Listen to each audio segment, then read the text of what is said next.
मुझे लग रहा है कि फिलहाल ये बहुत दुविधा में है और सारा कंफ्यूजन में, और मुझे लगता है इसके कारण डील नहीं हो पा रही है। जो उपराष्ट्रपति जेडी वेंस पाकिस्तान बातचीत करने आए थे, उनको मीटिंग में आप बुलाते नहीं हो, आप अपने सेना प्रमुख के साथ बात करते हो। पहले सेना प्रमुख आपके साथ चीफ ऑफ आर्मी स्टाफ तैयार नहीं होते, उन्हें आप इस्तीफा ले लेते हो। तो मुझे लग रहा है कि तमाम तरह के गतिविधि अभी चालू है, लेकिन मुझे लगता है कि अब वॉर रुका है तो ये रुका रहना चाहिए, आपस में बैठकर कोई रास्ता निकाले। ईरान पूरी तरह से लगभग बर्बाद हो गया है, अमेरिका भी परेशान है, अमेरिका के लोग भी परेशान है, कोई रास्ता निकाला जाए इसमें और इसका एक स्थायी हल किसी भी तरह से निकले। स्टेट ऑफ हार्मोज किसी भी तरीके से रुके ना, प्रतिबंधित ना रहे, सबके लिए वो जैसे पहले खुला था वैसे खुला रखा जाए। ईरान के अंदर भी जो मारकाट मची हुई वो भी रुका जाए और मुझे लग रहा है कि इसका सॉल्यूशन निकाला जाए। अब ये सॉल्यूशन निकलेगा या नहीं, सवाल तो यही है, क्योंकि सनातनी के इस माहौल में ईरान और अमेरिका के बीच दूसरे राउंड की बातचीत मुश्किल में पड़ती नजर आ रही है।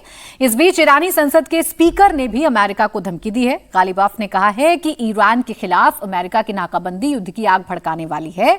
उन्होंने चेतावनी दी है कि अगर हॉर्मूज से हमारे जहाज नहीं निकले तो किसी के भी जहाज नहीं गुजरने देंगे।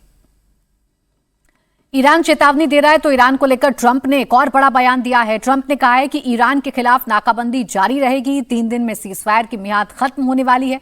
ऐसे में हो सकता है कि सीजफायर ना बढ़े, अमेरिकी फौज ईरान पर एक बार फिर बमबारी शुरू कर सकती है।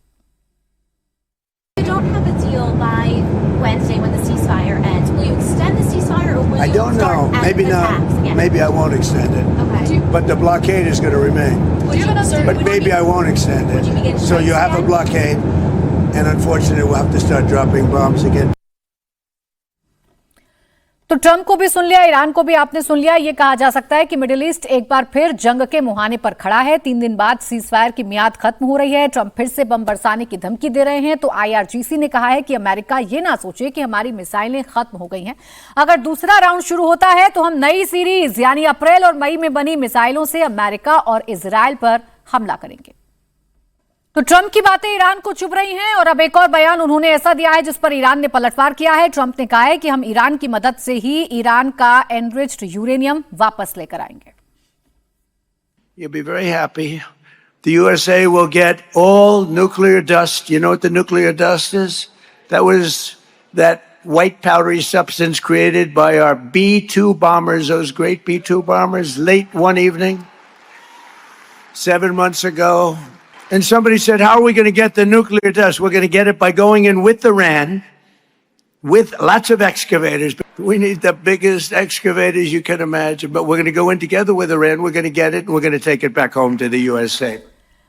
अब यूरेनियम लेना चाहते हैं ट्रंप और ईरान की मदद से ही लेना चाहते हैं, ऐसा ट्रंप दावा कर रहे हैं। वहीं ईरानी विदेश मंत्रालय ने ट्रंप के दावों को गलत बताया, कहा कि हम यूरेनियम किसी को नहीं देंगे, ये हमारी मेहनत का नतीजा है। ईरानी सरजमी की तरह ये भी हमारे लिए अहम और पाक है।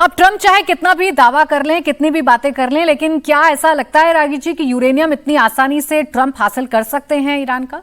मैंने एक न्यूज़ पढ़ रहा था, उसमें ईरान के हवाले से उनके एक नेता ने कहा है कि भाई ये हमारी पवित्र मिट्टी जैसी है, जैसे देश की माटी पवित्र है हमारे लिए, वैसा ही वो यूरेनियम भी पवित्र है। तो स्वाभाविक है कि कोई देश यहाँ से उसे ले नहीं जा सकता, जैसे मिट्टी नहीं ले जा सकता यूरेनियम नहीं ले जा सकता। तो स्वाभाविक है उनके अस्तित्व, उनकी अस्मिता से ये जुड़ा हुआ सवाल है। और मान लेते हैं कि कहीं अंदर खाने पर्दे के पीछे अमेरिका और ईरान के बीच में समझौता यदि हो भी गया हो कि ईरान जो है यूरेनियम इनरिच नहीं करेगा, समझौता यदि हो भी गया हो कि जो है वो हम यूरेनियम जो है इनरिच्ड यूरेनियम जो है हम सौंप देंगे, अमेरिका को सौंप देंगे या रसिया को सौंप देंगे, तो भी क्या ये राजनीतिक या कहते हैं कि डिप्लोमेटिक तौर पर ये कहना अमेरिका के राष्ट्रपति की तरफ से ये अच्छा है कि भाई हम वहाँ जा कर के वहाँ पर ले आएंगे? कौन देश स्वीकार करेगा इस प्रकार की वाचालता जो है? वो कोई भी अहंकार, कोई भी दुनिया का देश स्वीकार नहीं कर रहा है। वो हमेशा जैसे कहते हैं ना, किसी को आप कॉर्नर कर दें तो कहा जाता है कि चिट्ठी भी काटने के लिए आप पर दौड़ पड़ती है। तो उसी प्रकार से यदि समझौता यदि हो भी रहा है तो आप किसी के आत्मस्वाभिमान को आप इतना तोड़ रहे हैं और पूरी दुनिया भर में आप उसको जलील करने की कोशिश कर रहे हैं। तो आप यदि आप में इतनी ही ताकत थी तो आप खुलवा लेते हैं स्ट्रेट ऑफ हॉर्मुज को। किसने रोका था? आपकी ताकत थी ना आपके पास में। आपके पास तो न्यूक्लियर बम है।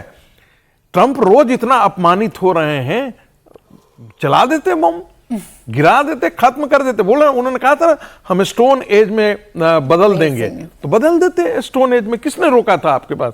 आपके पास पूरा आपने एयरक्राफ्ट कैरियर आपने 3-3 लगा रखा है वहां पर। तो आप तो रोज आकर के बोलते क्या हैं होगा ये तो प्रेडिक्ट करना बड़ा मुश्किल हो रहा है। लेकिन एक चीज जरूर है जिसका प्रेडिक्शन हो रहा है, वो है मुनीर का डबल गेम। क्या ट्रंप के साथ डबल गेम खेल रहा है मुनीर?